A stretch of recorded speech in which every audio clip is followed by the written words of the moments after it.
She didn't marry him for love. She married him because she needed something no one else could give.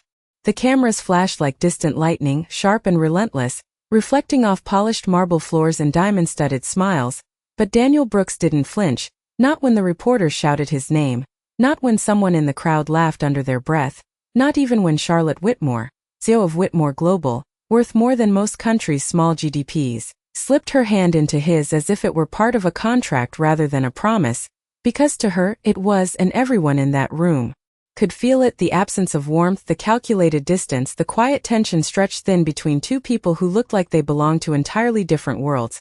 "Smile for the press," Charlotte whispered, her voice low, controlled, practiced, and Daniel did, not wide, not proud, just enough, just a fraction, the kind of smile that didn't ask for approval and didn't need it, and that unsettled her more than any defiance could have, because she understood defiance, she understood ambition, she understood people who wanted something, but this man, this quiet, steady man in a simple suit that fit just well enough, he didn't seem to want anything at all, and that made him unpredictable, dangerous in a way she couldn't quantify.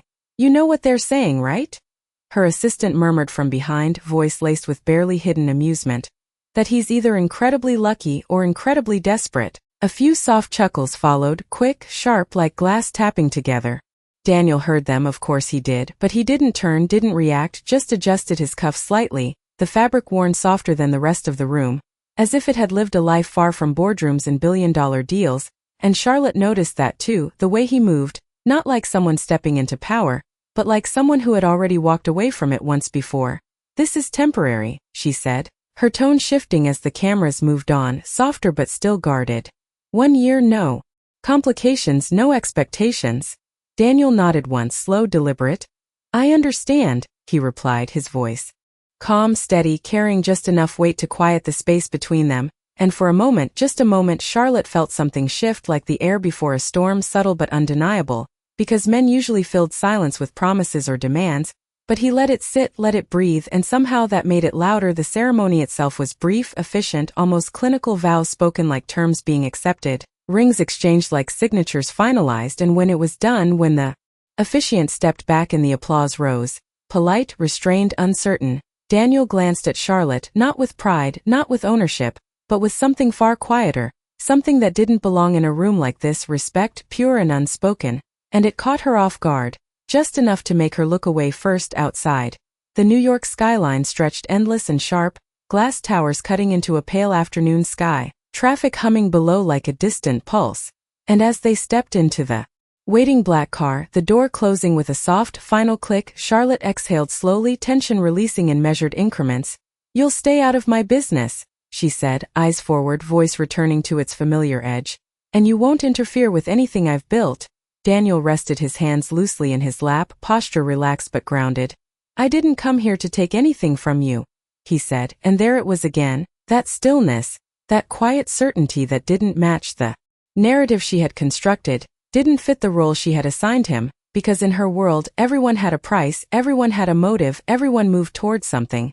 But Daniel Brooks sat beside her like a man who had already made his choice long before this moment, long before the headlines, long before the ring, and for the first time since she signed the contract that brought him into her life, Charlotte Whitmore felt something she hadn't accounted for, not fear, not doubt, but something far more unsettling, uncertainty. If you're enjoying this story, take a second to subscribe. It really helps the channel. Now let's go on. The contract arrived before the morning coffee had time to cool, printed on thick ivory paper that felt more like a legal weapon than an agreement, and Charlotte placed it on the glass table between them without ceremony. "We should clarify expectations," she said, her tone precise, efficient, already back in the rhythm of control, while Daniel glanced at the document but did not reach for it, not immediately, not like someone eager or nervous, just measured, like a man who had read more important things in life than ink on paper. "Section 1, she continued, tapping lightly. "This marriage exists for 1 year, no extensions unless mutually agreed." Her voice steady, practiced, the cadence of boardrooms and billion-dollar negotiations. "Section 2, public appearances will be coordinated, and you will follow guidance from my team." She paused, studying him, waiting for a reaction, but Daniel simply nodded once, calm, attentive, as if she were explaining the weather rather than defining the boundaries of a life they had just stepped into. "Section 3, she added, her eyes narrowing slightly. You will not request access to company assets, accounts, or influence beyond what is explicitly granted.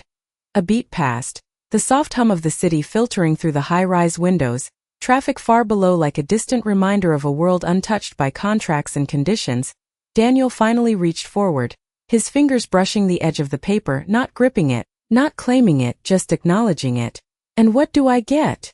he asked, not sharply, not with challenge but with quiet curiosity, and for the first time Charlotte hesitated just a fraction because most men ask that question with hunger, with calculation, but his voice carried none of that, only clarity. "Financial compensation," she replied, regaining her composure.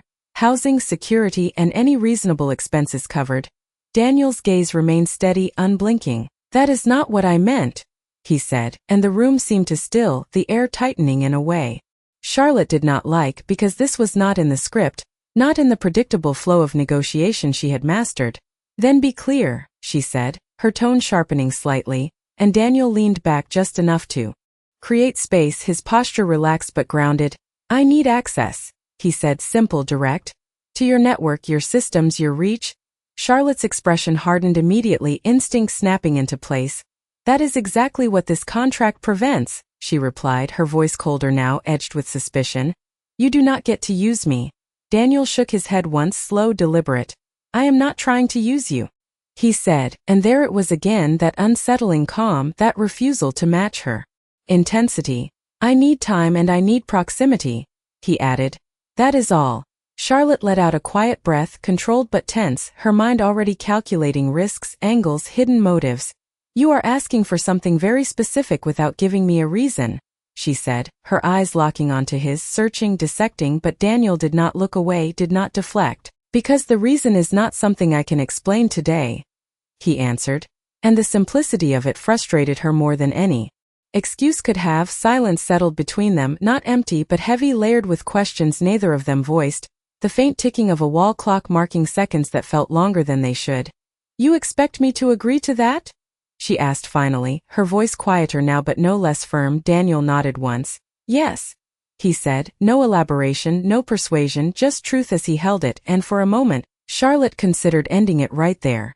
Tearing up the contract, walking away from a variable she could not control, but something held her, something subtle and persistent, the same quiet force that had followed him since the ceremony. "You will have limited access," she said at last, each word chosen carefully. "Supervised, monitored, and temporary." Daniel inclined his head slightly, acceptance without triumph. "That is enough," he replied, and as she slid the contract toward him again, watching him sign with steady, unhurried strokes, Charlotte Whitmore realized she had just agreed to something she did not fully understand, and for a woman who built her empire on certainty, that was the most dangerous position of all. By the time Daniel Brooks walked into Whitmore Global headquarters for the first time as her husband, the whispers had already arrived before him, moving faster than elevators, sharper than polished heels against marble floors. "That is him?" one voice muttered just loud enough to be heard. "He does not look like anything special," another added, softer but more cutting, and Daniel heard every word, not because they were meant for him, but because they were not meant to be hidden, and still he did not react.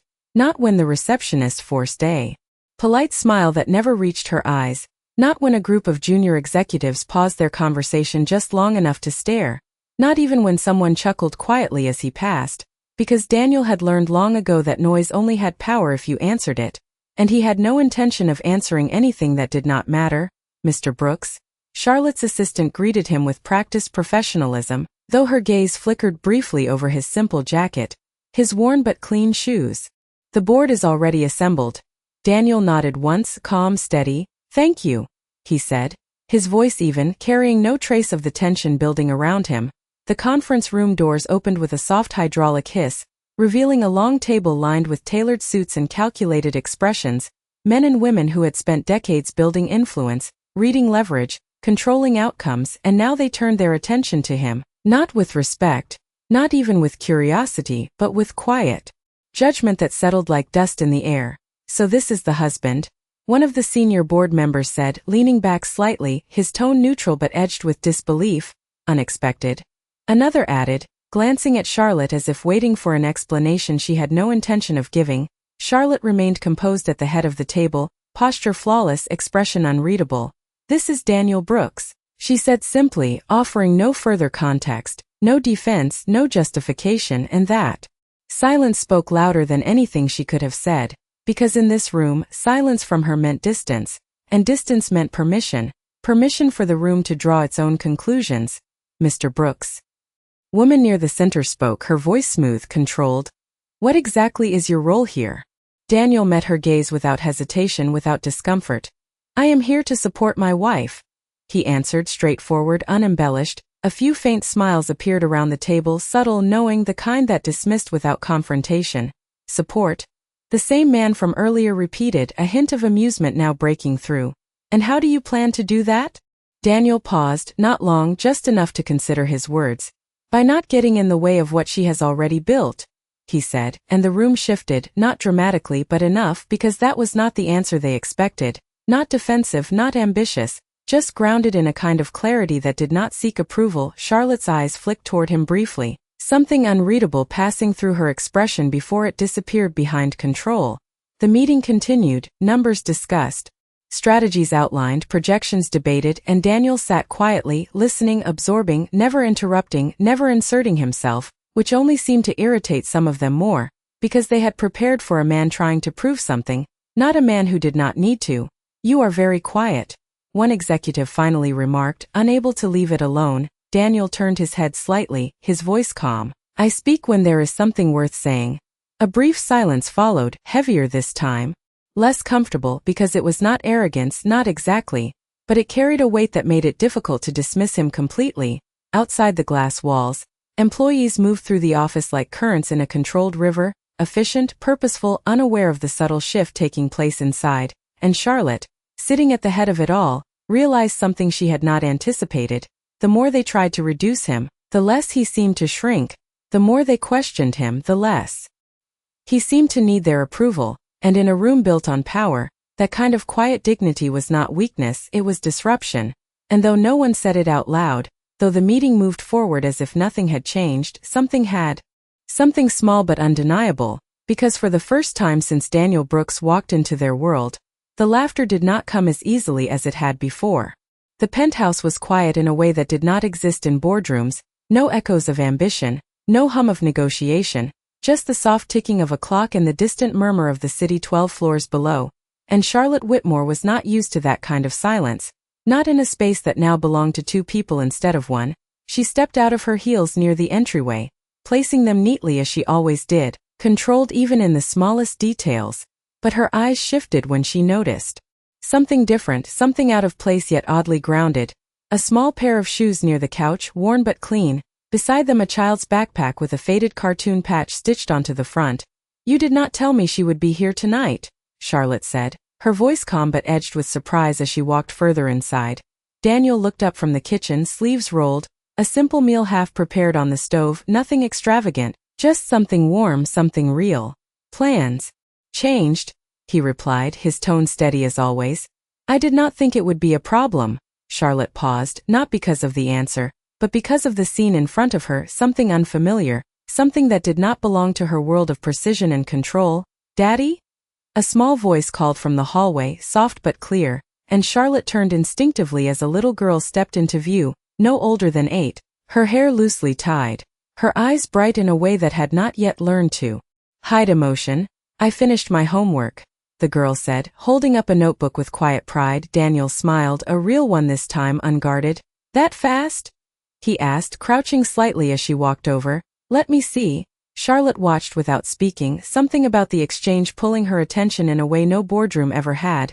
The girl glanced at her briefly, curious but not intimidated. "Hi," she said simply, as if introductions were the most natural thing in the world. Charlotte hesitated for a fraction of a second, then nodded. "Hello?" Her voice softer now, less structured, less controlled. "This is Lily," Daniel added, standing back up, his hand resting lightly on the girl's shoulder, not possessive, just present. "Lily, this is Charlotte." Lily tilted her head slightly, studying her with the kind of honesty only children had. "Are you the lady from the pictures?" she asked, and Daniel let out a quiet breath, somewhere between amusement and warning. "Lily," he said gently, but Charlotte raised a hand slightly, stopping him. It is all right, she said, her eyes meeting the girls. Yes, I suppose I am. Lily smiled, small but genuine.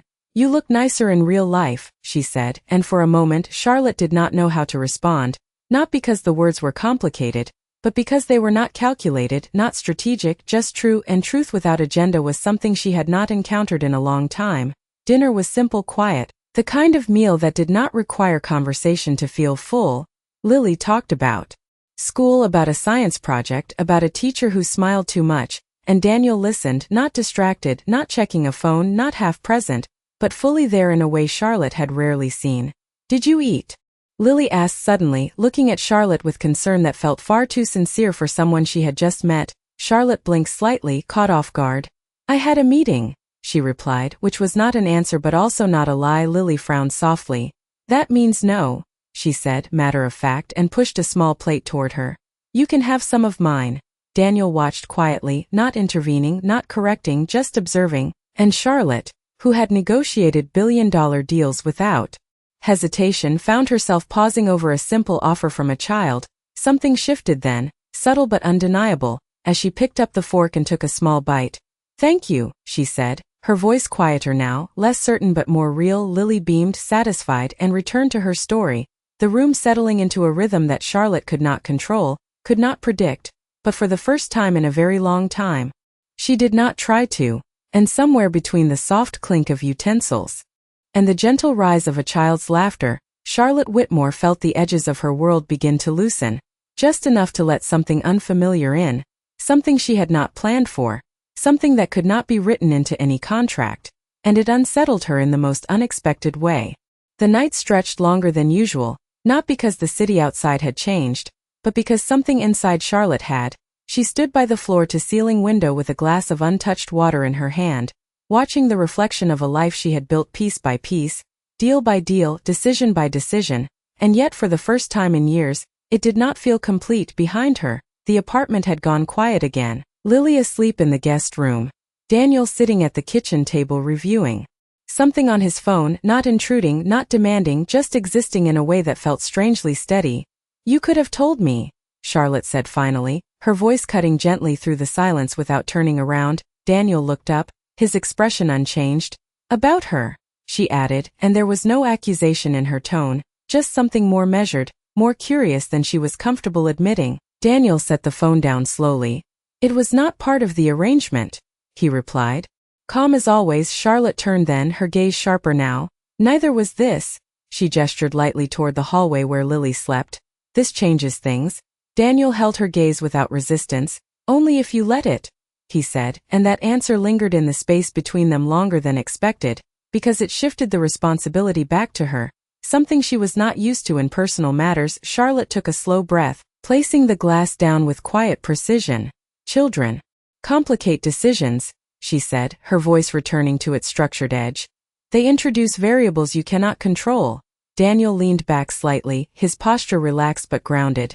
She is not a variable, he replied, and there it was again, that quiet correction, not confrontational, not loud, but firm in a way that did not seek permission. Charlotte's eyes narrowed just a fraction, not in anger but in something closer to recognition. You are very certain, she said, almost to herself. Daniel did not respond immediately. He rarely did when words were unnecessary. The silence stretched, filled only by the distant hum of traffic and the faint ticking of the clock.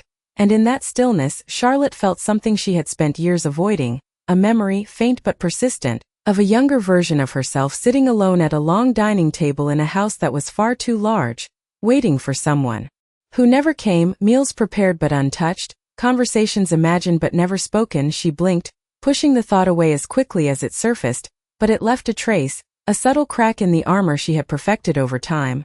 You think this is about control? Daniel said quietly, breaking the silence without raising his voice. Charlotte looked at him, her expression guarded. Is it not? She asked, and for once, there was something beneath the question, something real. Daniel shook his head once. No, he said. It is about distance. The word landed differently than she expected, softer but heavier. Distance keeps things predictable, he continued, his tone steady. Predictable feels safe.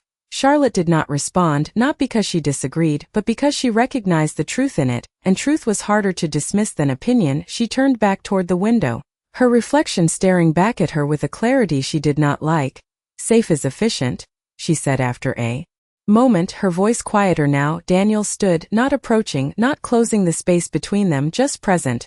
"Safe is empty," he replied, and that was the first time his words carried something more than calm, not anger, not frustration, but weight, earned and undeniable. Charlotte's fingers tightened slightly against the edge of the table, the smallest crack in her composure, because no one in her world spoke to her like that. No one challenged her definitions without trying to gain something in return. But Daniel asked for nothing, proved nothing, and still managed to shift something fundamental inside her. She exhaled slowly, the tension leaving her shoulders in measured increments. "This arrangement has boundaries," she said, returning to the language she understood. "Do not confuse it with anything else." Daniel nodded once, accepting the line without argument.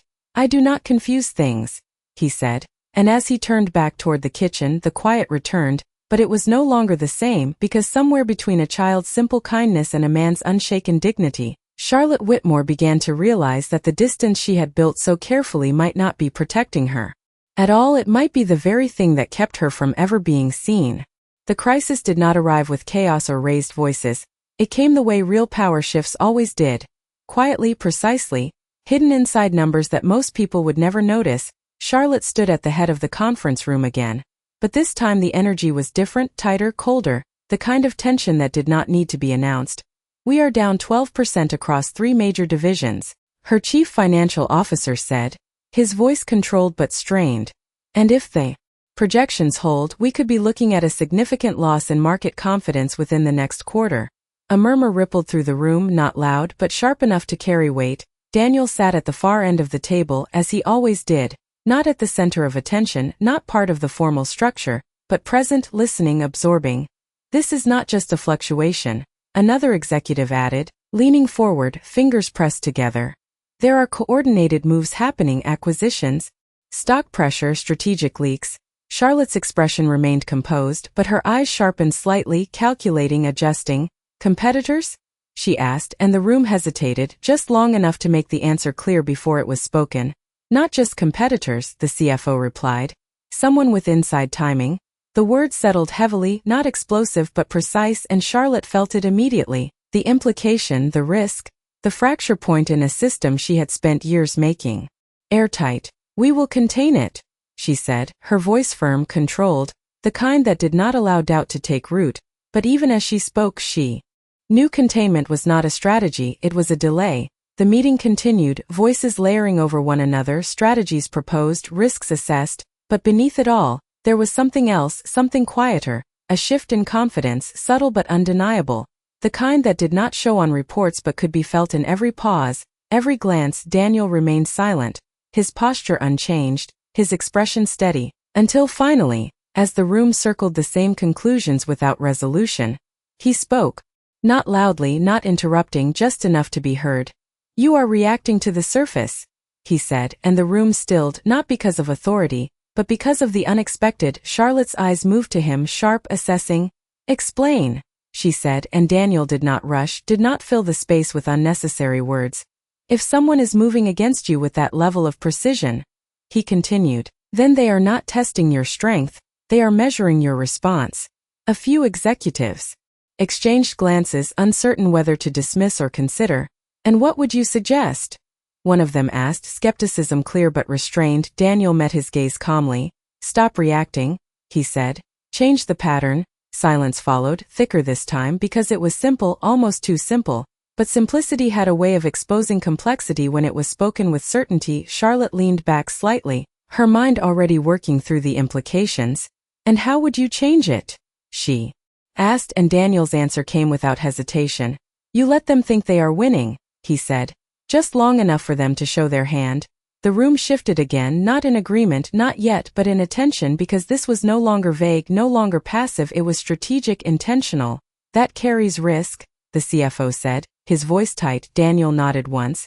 "So does everything that matters," he replied, and there it was again, that quiet weight, not pushing, not persuading, just stating what he knew to be true. Charlotte watched him carefully, not as a husband, not as an outsider, but as something she had not defined yet, because his words were not guesswork, they were informed.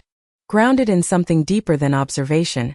"You have done this before," she said, more statement than question. Daniel's expression did not change, but something in his eyes shifted, subtle, almost imperceptible. "I have seen patterns like this," he answered, and he left it there, no elaboration, no attempt to prove himself. The room waited, expecting more, but none came, and in that restraint, in that refusal to perform, Charlotte realized something that unsettled her more than the crisis itself. Daniel Brooks was not just observing her world, he understood it in a way that did not come from outside, and for the first time since the numbers began to fall, the uncertainty she felt was not just about the company, it was about the man sitting quietly at the end of the table, the one variable she had never truly accounted for.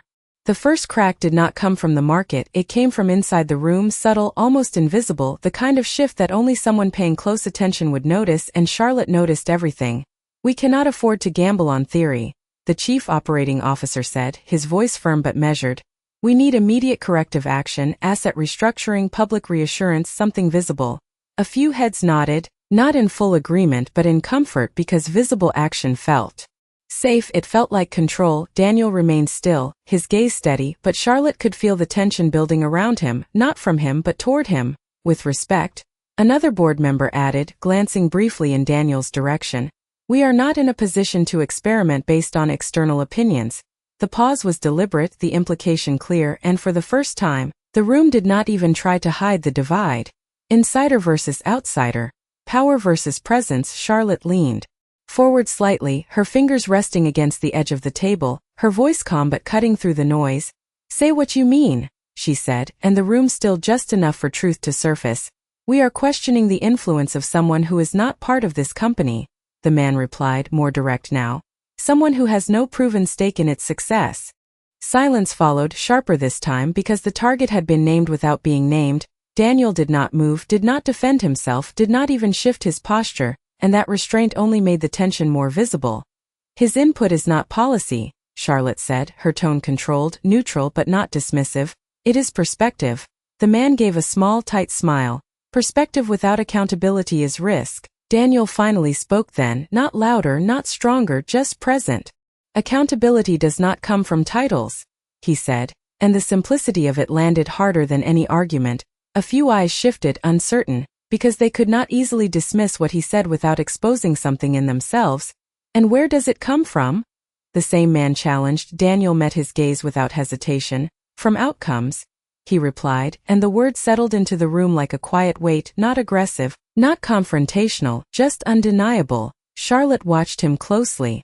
Not just his words but the way he held them, the way he did not push them, did not need to, because they stood on their own. The meeting fractured slightly after that, not in structure, but in energy. Voices became sharper, positions more rigid, the earlier tension evolving into something more pointed, more personal, and Charlotte felt it, the shift from problem-solving to control-protecting, and that was where mistakes were made. "We move forward with containment," the chief financial officer concluded, his voice firm, drawing a line the room could follow.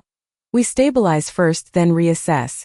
Charlotte did not respond immediately, her eyes moving across the table, reading not just the words, but the fear beneath them, the need to hold on to certainty even when it was slipping. She turned slightly, her gaze finding Daniel again, and for a moment, there was something unspoken between them, not agreement, not conflict, but recognition. He was not trying to win the room, he was trying to tell the truth, and that made him more dangerous than anyone else at that table, because truth did not need approval. "We will proceed with both," Charlotte said finally, her voice steady, decisive. "Containment and pattern disruption."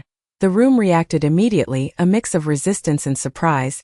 "That divides our focus," someone argued. "It expands our control," she corrected, her tone leaving no space for debate. The decision landed, not unanimously, not comfortably, but firmly, and the meeting moved forward. But something had changed, not just in strategy but in alignment, because for the first time, Charlotte had not chosen the safest path. She had chosen the uncertain one, and as the room slowly settled into the consequences of that choice, Daniel leaned back slightly, his expression unchanged, but there was a quiet shift in his eyes, something deeper, something that suggested this moment was not unexpected, not accidental, but part of something he had already seen before. And Charlotte Whitmore, who had built her empire on knowing every move before it happened, began to realize that she might not be the only one in control of the game unfolding around her. The shift did not happen all at once, it unfolded slowly, like a truth rising through layers that could no longer contain it. The strategy Daniel suggested began to take shape over the next few days, subtle changes, controlled delays, deliberate silence where the market expected reaction. And at first, it looked like weakness. The headlines hinted at instability, analysts questioned leadership, competitors moved with increasing confidence. Exactly as predicted, exactly as planned, but inside the data, something else was happening, patterns emerging, connections forming, signals that had been hidden now stepping into the light. Charlotte stood in the executive operations room late one evening, the glow of multiple screens reflecting in her eyes, her team working in focused silence around her, numbers updating in real time, movements tracked down to the second.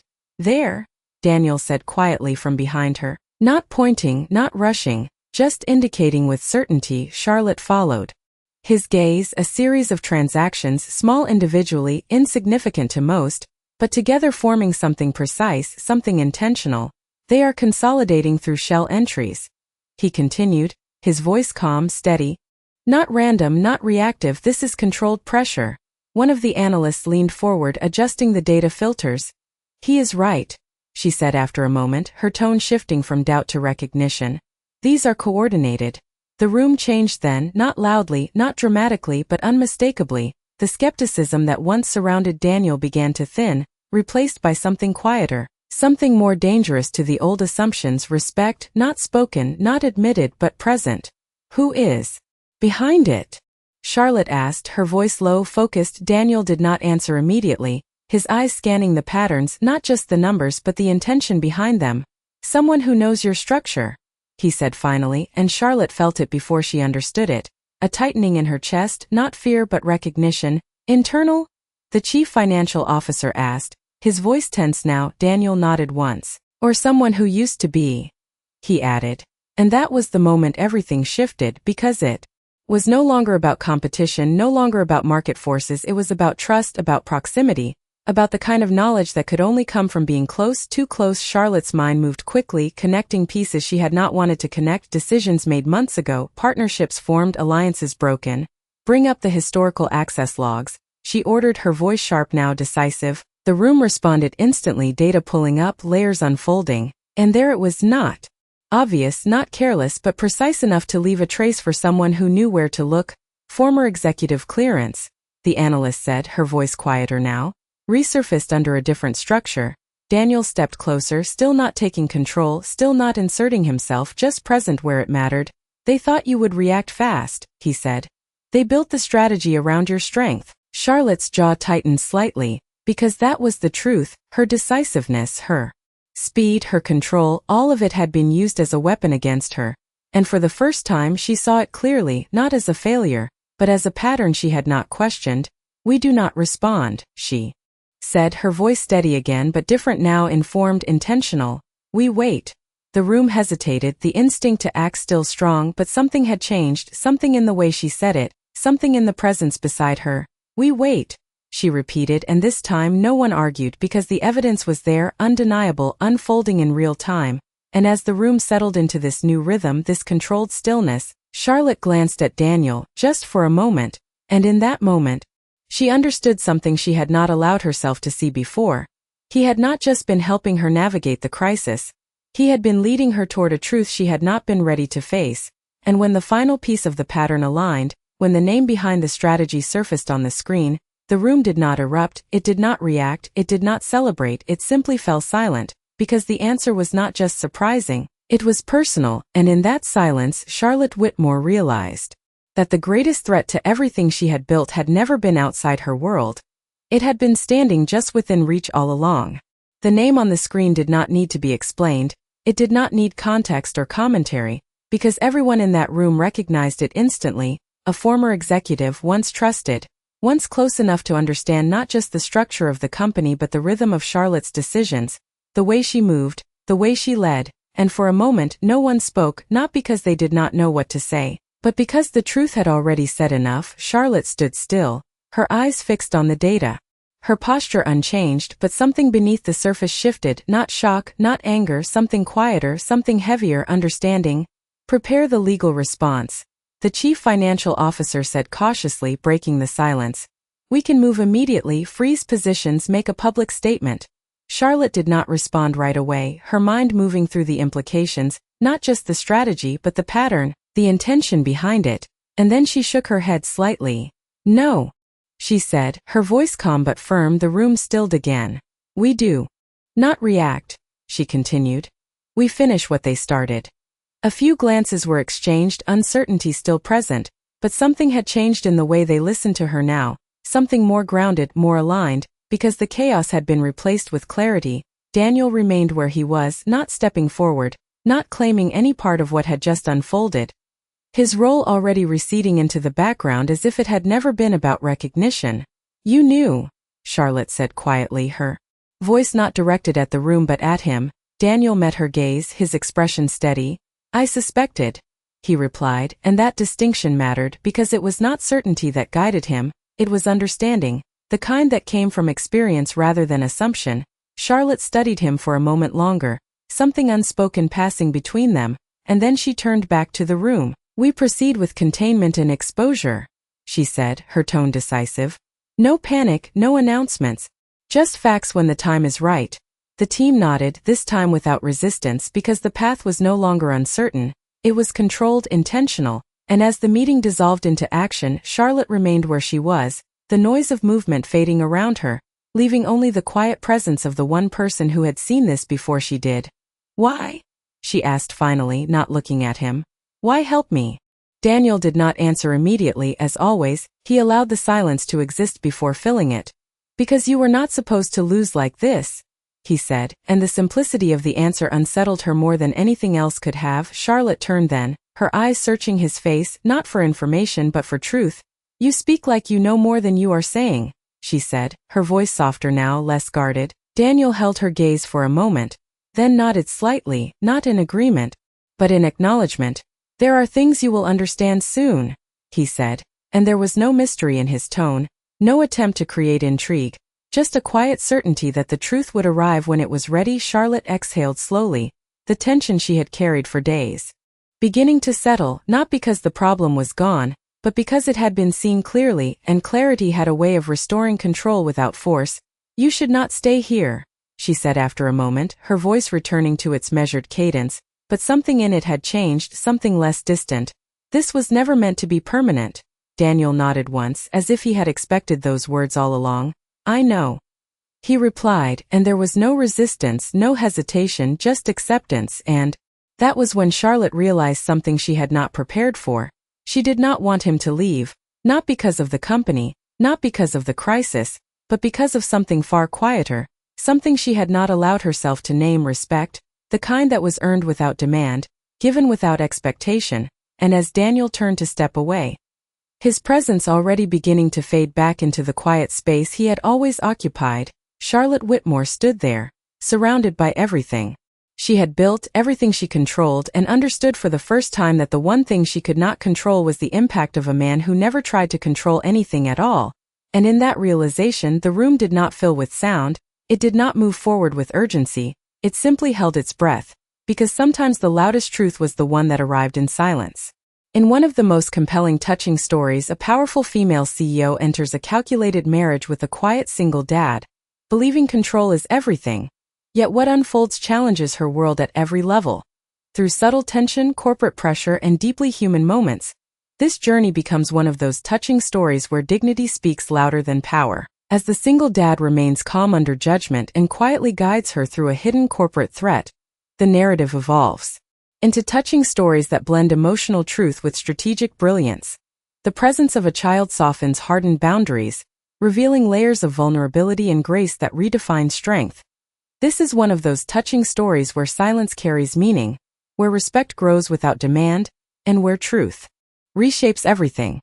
In the end, this stands among unforgettable, touching stories that explore love, trust, and the quiet power of character in a world driven by control. If you felt something from this story, you can subscribe for more. There's a lot more coming.